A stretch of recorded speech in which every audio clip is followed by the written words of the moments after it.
this was one of the most incredible, most horrifying, most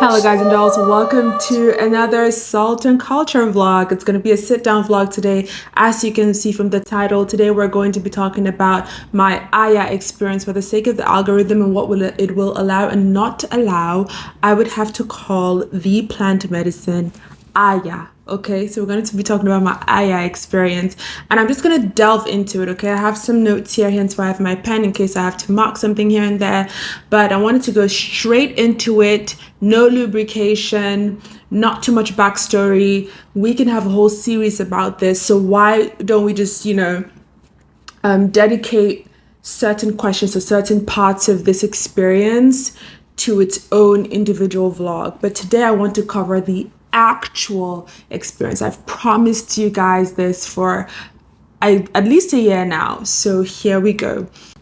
I had my Aya experience in Costa Rica, and I'm going to talk to you about the day of the Aya experience itself, right? A little prior to that, obviously, I had prepped.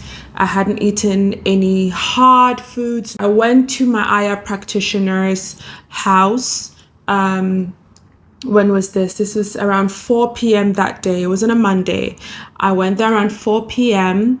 and that's when we did it. I didn't want to go in the morning. I usually have deeper spiritual experiences in the night, especially because also I have ADHD. So my mind is a lot calmer at night and allows me to be able to meditate and do, all the spiritual practice that I need with a quieter mind. All right. It could be dark or a gloomy day. Gloomy days also help calm my spirit. So I went into her place, very, big floor to ceiling windows, view of, huge trees, right? And she had all her tools outlined. She had the incantation music playing. The whole place was super serene.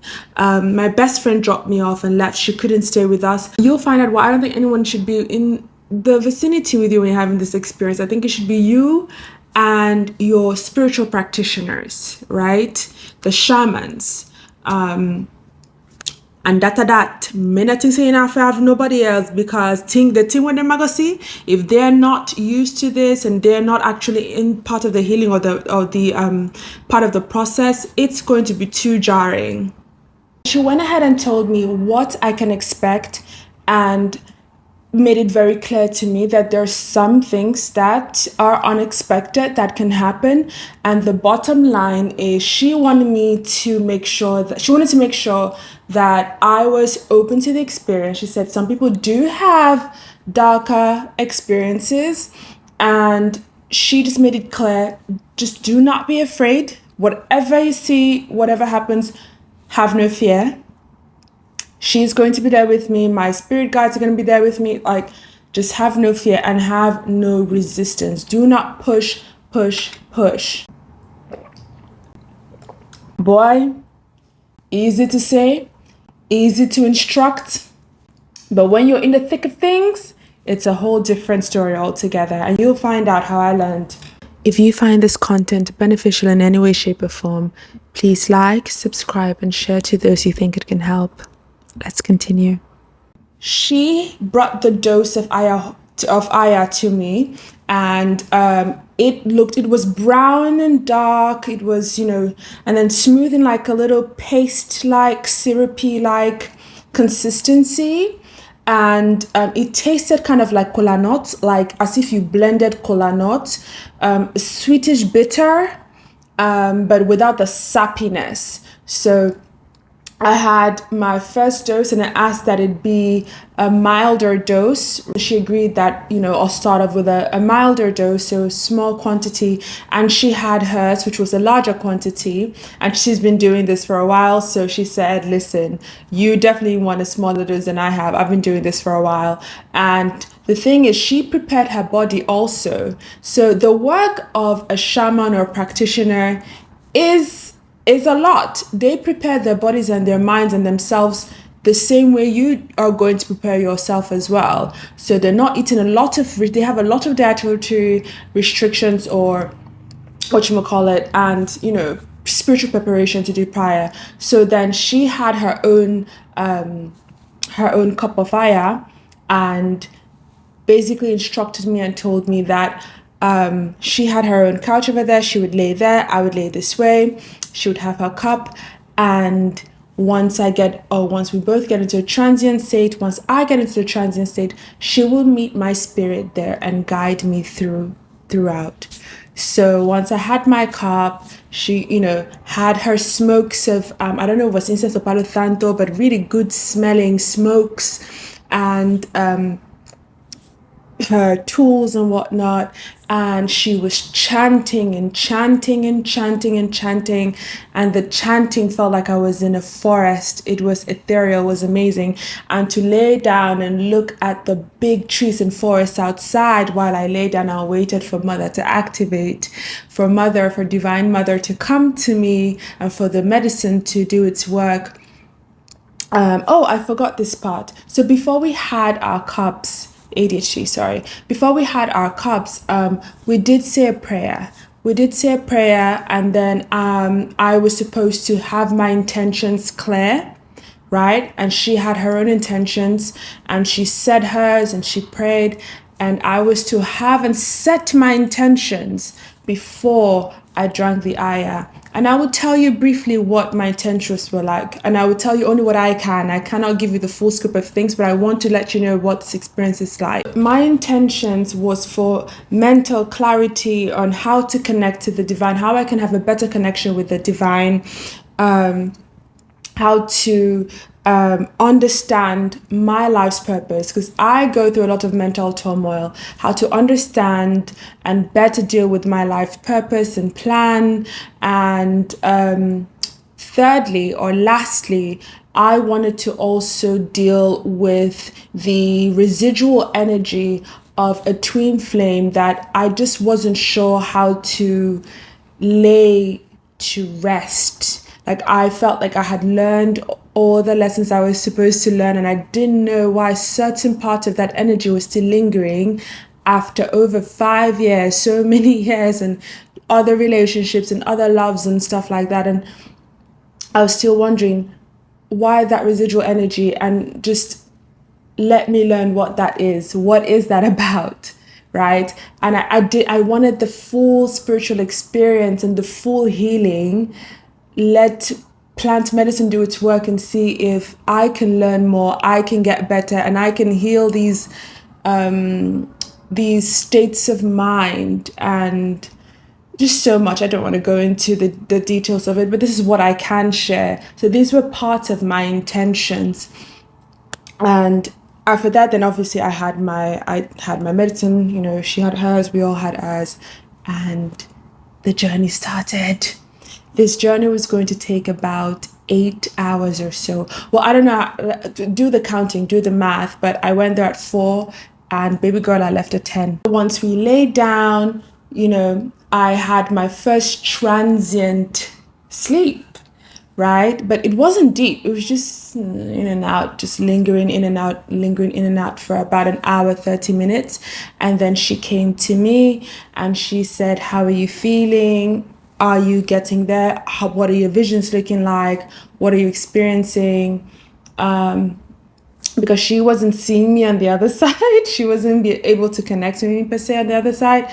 So she asked me, she said, I think you need another dose. And I was like, I agree. I think I need another dose. Even though it's my first time, but I was like, yeah, I think I should be, you know, experiencing something a little more different at this point. So she said, absolutely, like, we will get you another dose. So I took another dose, you know, not a lot again, just a little bit. And then after 15 minutes, I went into a proper transient sleep and transient state, right?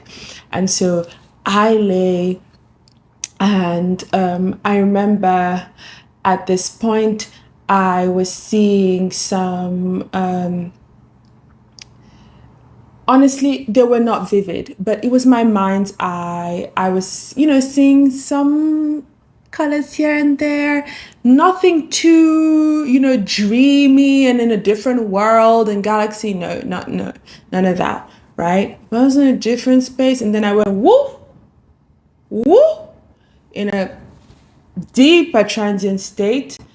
Then I felt a little bit, iffy, but still in my transient state, all good. And then all of a sudden I see my guide come over me and blowing smoke and blowing all that. And she says, I see that you're awakening. I felt some low vibrational energy awakening within you, some dark energy coming around and awakening within you, right? And she was like blowing. And I was like, oh, because I wasn't really seeing that. She was blowing. And then she put some agua florida, that's Florida water. I have some here because I wanted to show you. So Florida water, some of us, we grew up looking at this as like cologne, like baby cologne. See the color? Yes, but it's basically Florida water. That's what we call it in America. So some Florida water, like it's blessed cologne, so to speak, blessed baby cologne or whatnot. But yeah, Florida water. Agua Florida. No sé cómo decirlo en español, pero sí. So she put that on my forehead and worked it through my navel area and blew more of the smoke, and I went back peacefully into a transient state. And then before you know it, I'm seeing like visions. It kind of looks like a dream of like, I don't know how to explain it. It looks like I'm watching a movie, right? The best way to describe it, it looked like I was watching a movie. And in this movie, there was a lot of desert. So I don't know if I went into a past life. And baby, I don't know how many years. The fact that I'm tired in this lifetime, I know I done been here and I'm tired as hell. Okay. So I don't know what era of civilization or non-civilization therein I was in, but I saw tons of desert. So like those old movies, moving pictures, and just passing by really quickly.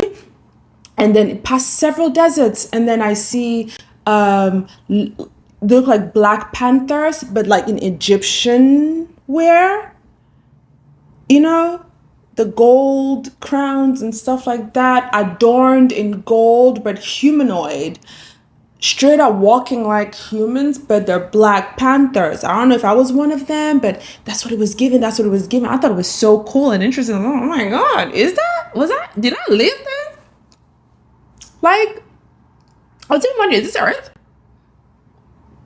Maybe it's another planet. I have no idea, but that's what it looked like. So if you guys know anything about this, have experienced anything similar in your waking life or dream state, or through your an Aya experience or another DMT experience, or whatever the case may be, or spiritual experience or awakening experience, please let me know in the comments. But I saw that, I thought that was so interesting. And I just kept, moving images. And I don't even remember what I was doing or what we're doing in that state, but I just remember clearly I saw a lot of that. And then after that, I kind of woke up in that transient state.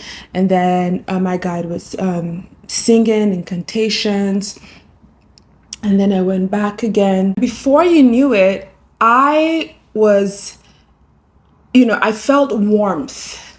I felt a warmth rush through my body. It started at the root, very, very warm at the root, like my base, like my pubic area, basically, all down there. So one of the ways that I would explain this is, if you're a woman, when you're ovulating, right? And you're ovulating, but you're ovulating hard, right? Like you're getting those, the whitish, the egg substance and all that. Like you're ovulating hard, and it's a warmth. I don't know about you guys. I love the smell. I love the feel. I love the warmth of my ovulation, right? But not every ovulation is the same. Some are much milder. It's just like you see the fluids and that's it, right? But some, like, you really feel the warmth in your body. So I felt a base warmth, but it was like times 10, times 20. times 10 times 20 from Maruta to Matuta. So basically, even yes, the entire base, my entire lower body root was hot. Then going through my spine, hot, hot, hot, all the way to my solar plexus, just like that. If you find this content beneficial in any way, shape, or form, please like, subscribe, and share to those you think it can help. Let's continue. I do not know what was going on. All I know is before you know it, like my head started getting hot and I felt like my spirit, like my mind was leaving my body. I said, I said, I do not know what's going on, but I started saying, Divine Mother, do not allow my spirit to leave my body. And I started like, I woke up, I took my clothes off, I took everything off. I went from one side of her living room to the next, went from one side, took all my clothes off, went from one to the next, went from one to the next. My head was hot. I took my wig off, like I put water on my head. I said, oh my God, oh my God, oh my God, what's happening, what's happening, what's happening, help me, help me, help me. And I was telling her to please help me. And she came onto me and she blew and she blew. I said, please, please do not allow my mind to leave my body because I'm feeling it. And I kept saying, Divine Mother, let me stay grounded. Help me stay grounded. I made sure I put my feet flat on the floor. Bam! This was one of the most incredible, most horrifying, the scariest experience I've ever had. There's nothing I've ever experienced like this, and I honestly do not wish it on anyone. And I'm sure there are some people who need to go through this. I'm sure I needed to go through this experience, and I finally learned why. But I was running from one side of the room to the other. I was like, please, please, please. And then she said, breathe, breathe, and breathe. And she would blow the smoke on me, and she blew like a liquid on me, and she from her mouth, like, and she blew the smoke, and then I was just like, please let me stay grounded and stay grounded. I don't want to lose my mind. And I felt a heat right here in my solar plexus, just hot. And then I went to the corner of her living room and sat down. And before you know it, one of her neighbor's dogs from 3 houses down, because she lived in a huge compound, from 3 houses down, got loose, ran out, ran to me, and stayed with me. And as soon as she came, my spirit calmed.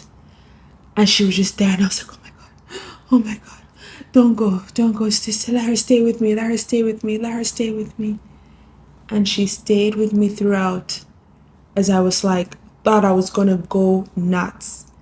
And then I learned that the only way I can describe this is a Kundalini awakening. But it is a dark-sided Kundalini awakening, the one no one wants to experience. And I felt so lucky that I came out of it. I did not believe I was ever going to come out of that. I just kept praying and saying to Divine Mother, do not let my spirit leave my body. I cannot do this. I cannot be on this earth where my mind is not with my body. I don't want to be here where my mind is not with my body. Let me stay grounded. Let me stay grounded. Let me stay grounded. I'm feeling it now as I'm talking that prayer. Let me stay grounded.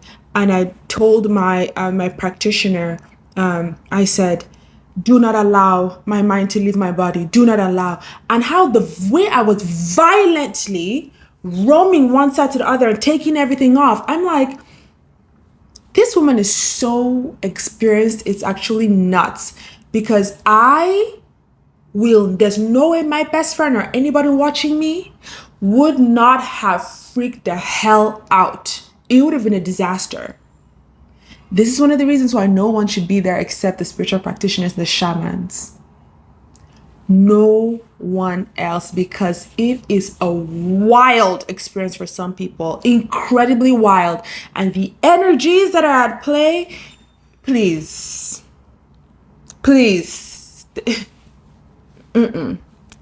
And so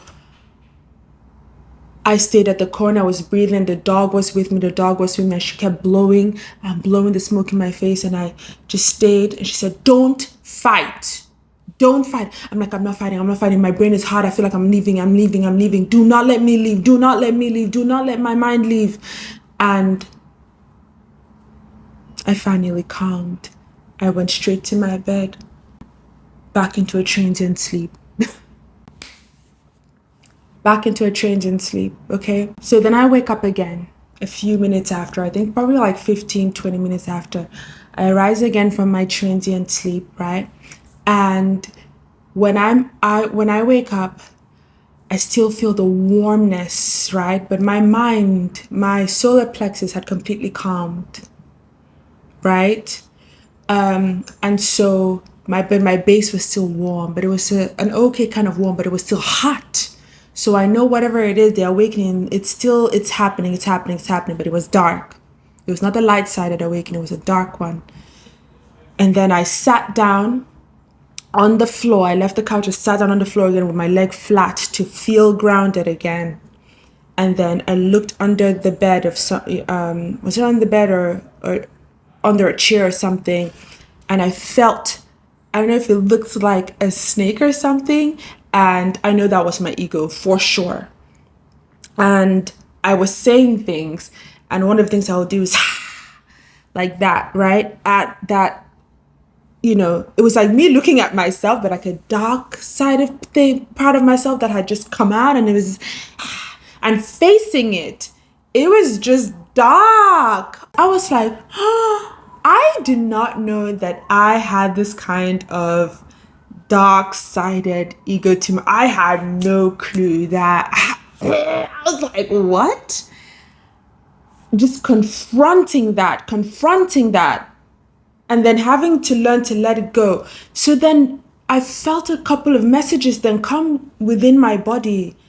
Do not seek the knowledge yet that you are not ready for.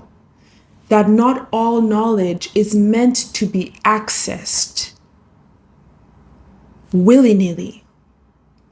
Some knowledge needs initiation.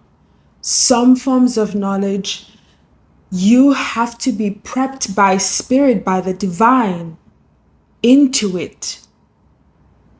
While there was no mistake why I was there and why I was at the right place I was and at the right time, my lesson was in trusting the universe fully and understanding that Maka, there are certain things and certain waves of knowledge that cannot be forced. And Aya, the medicine, forced me into this knowledge, but it did not give me those visions. Like some people would really delve into. I was not getting those extremely out of body visions. No, outside of the humanoid, Black Panther, past life that I saw, that's, I didn't really fully delve into. I was fighting ego. It was wild. It was a dark fight with my dark side itself, the dark side of myself. And I remember my shaman, my practitioner kept saying, please do not fight it. Do not fight it. And I just couldn't. I don't know if that's the Taurian side. I just was not ready. Basically, I think I was not ready for that. And I was in there. So I was going to get something. And the plant was going to do its work. The medicine was going to do its work. After fighting that, I went into another transient sleep again. And this time when I awoke mildly, I did not come out of my bed where I was laying. I didn't come out of it. I asked my practitioner to come to me because I started channeling. And I started channeling for her. and her son that had passed. I wasn't really being a medium or anything, I don't think, but I started channeling and speaking to her about certain things, and I was just telling her.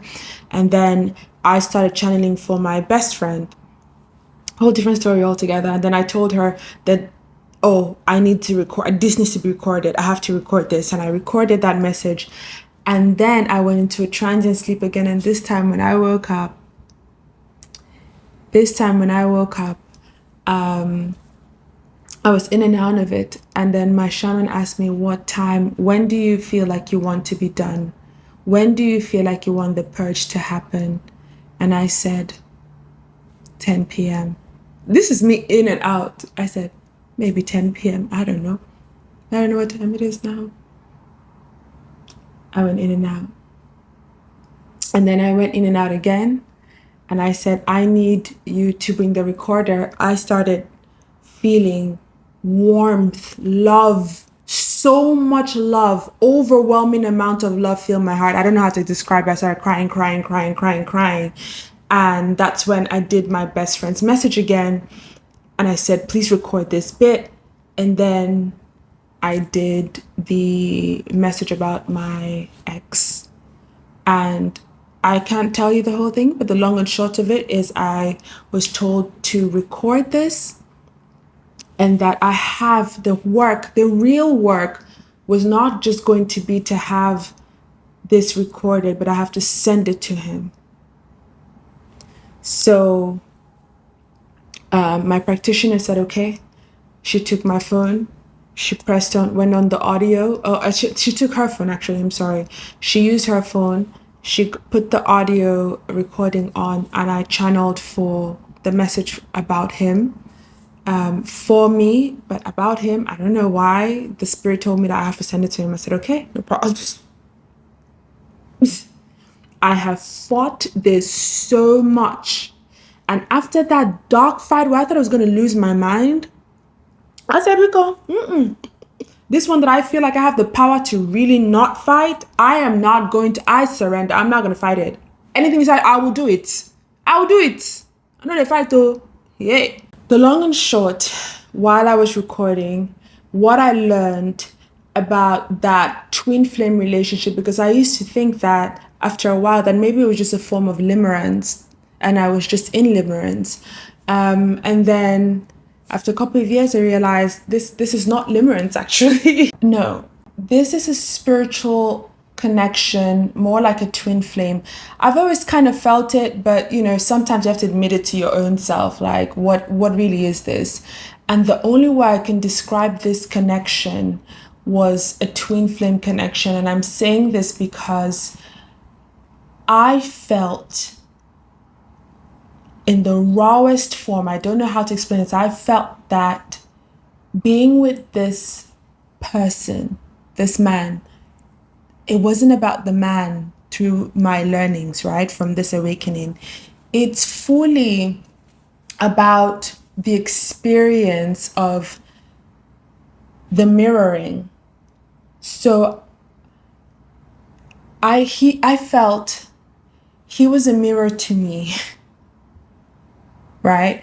And earlier on when we were dating, I would describe it as I felt naked around him all the time. And when he looked at me, I just felt completely naked. Like there were no clothes on, but not like my usual, obviously I'm a nudist. I don't care. I like walking around naked.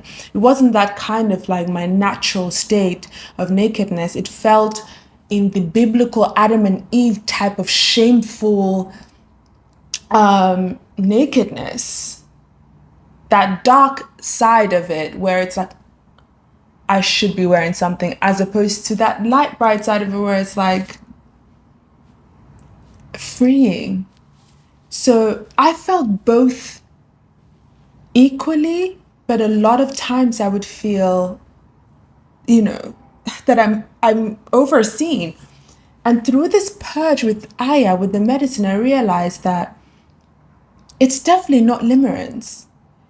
What was happening is that I was being shown a mirror image of my divinity and my perfection and every single thing that I absolutely loved about myself that I could not see in myself, that I saw fully in him.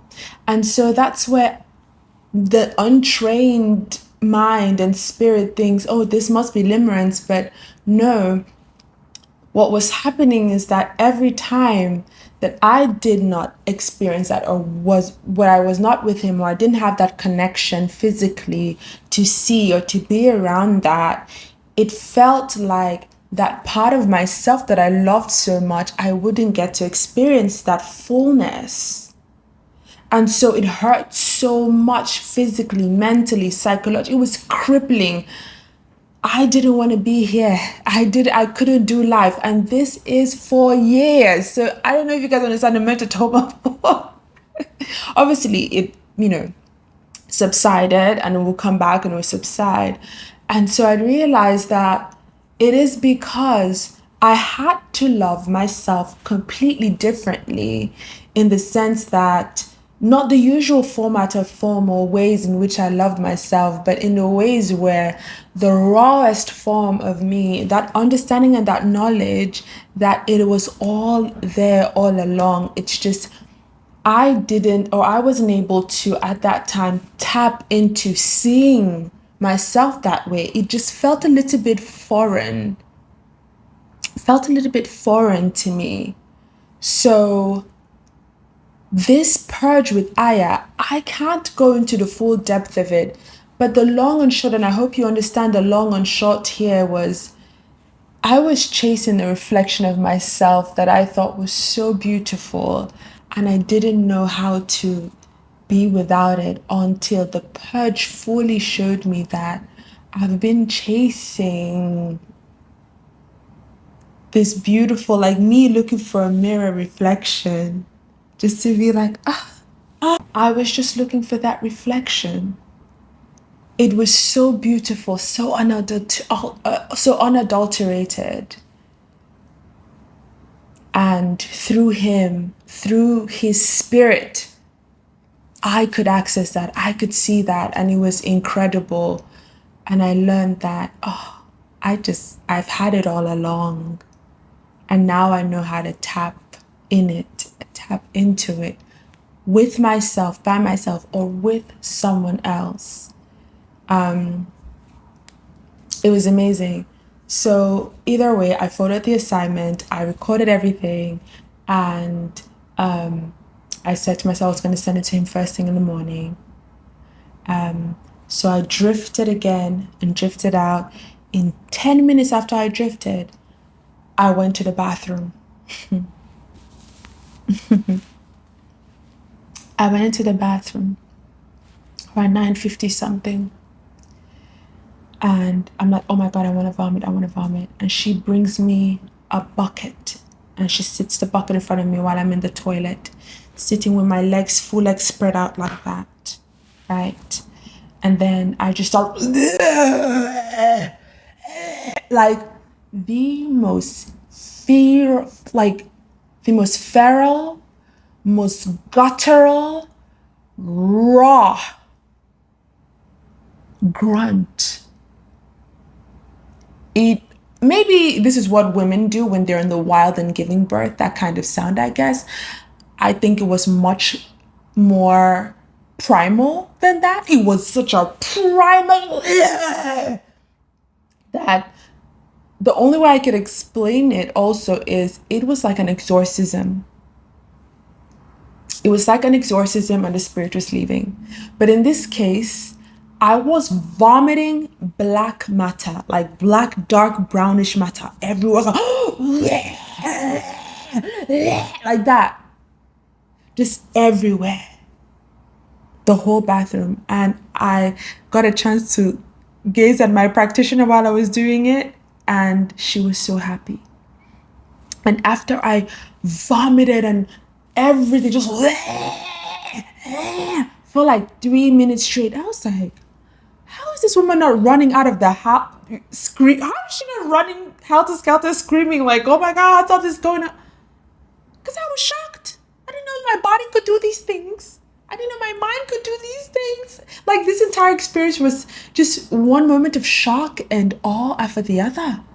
And so I kept doing that for 2-3 minutes. And then when everything was out, I arose, rinsed my mouth and my hands, walked out, and my practitioner said, oh my God, this is fantastic. I thought she would be disgusted. She was like, oh my God. She rubbed my back, kissed my hand. She's so loving, but incredibly loving, by the way. She was just incredibly sweet, kind, and loving. And she just rubbed my back, rubbed my hand, looked at me, hugged me, gave me the warmest hug. And she said, I've been waiting for this. This is it. How do you feel? And I was like a new being. Like, I've been baptized through the darkness into the light. Just shocked. And she kept thanking me for my channeling. And I was like, oh, she kept thanking me. She's like, oh my God, thank you so much, Chichi. Thank you so much. I was like, wow, I didn't even know what I was doing, but I was just, okay.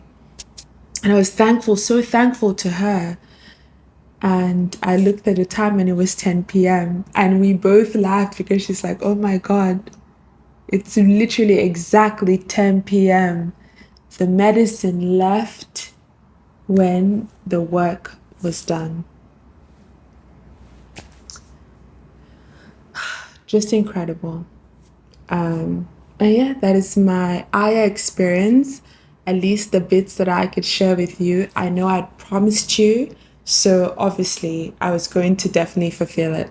So if you have any questions, if you've experienced this, if you've had ayahuasca before, if you're a spiritual healer, if you're a shaman, and you understand this work and you have a perspective, you have something to say, you have something to share it in the comments and we can discuss. And I think this can be like a 4-part series because I know there's so much we can discuss, like my preparations for the medicine, how I had to prepare prior to the medicine.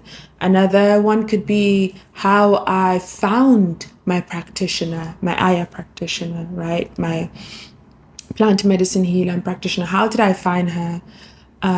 There's so much I can delve into from this, but I think each one would need its own vlog.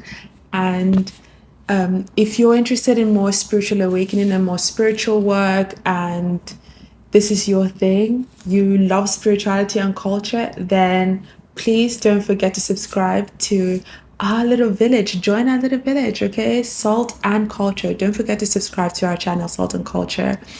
And until next week, I have been Chichi Mambo. Thank you for listening.